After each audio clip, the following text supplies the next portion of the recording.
1921 সালে অন্ধ্রপ্রদেশের কৃষিবিজ্ঞানী ও দেশপ্রেমিক পিঙ্গলি ভেঙ্কাইয়া একটি নতুন পতাকার নকশা তৈরি করেন।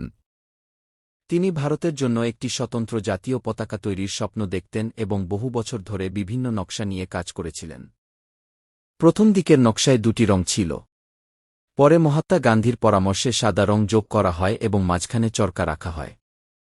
চরকা ছিল আত্মনির্ভরতা, শ্রম এবং স্বদেশী আন্দোলনের প্রতীক। স্বাধীনতার আন্দোলনের সময় এই পতাকা মানুষের মনে সাহস ও ঐক্যের প্রতীক হয়ে ওঠে। 1931 সালে একটি নতুন তেরঙা পতাকা আনুষ্ঠানিকভাবে গ্রহণ করা হয়। এই পতাকায় ছিল গেরুজা, সাদা ও সবুজ রং, আর মাঝখানে ছিল চরকা। এই নকশাই পরবর্তীতে ভারতের বর্তমান জাতীয় পতাকার ভিত্তি হয়ে ওঠে। 1947 সালে স্বাধীনতার ঠিক আগে সিদ্ধান্ত নেওয়া হয়, চরকার পরিবর্তে থাকবে সম্রাট অশোকের ধর্মচক্র। 22 জুলাই 1947 সালে গণপরিষদ আনুষ্ঠানিকভাবে বর্তমান ভারতের জাতীয় পতাকা গ্রহণ করে।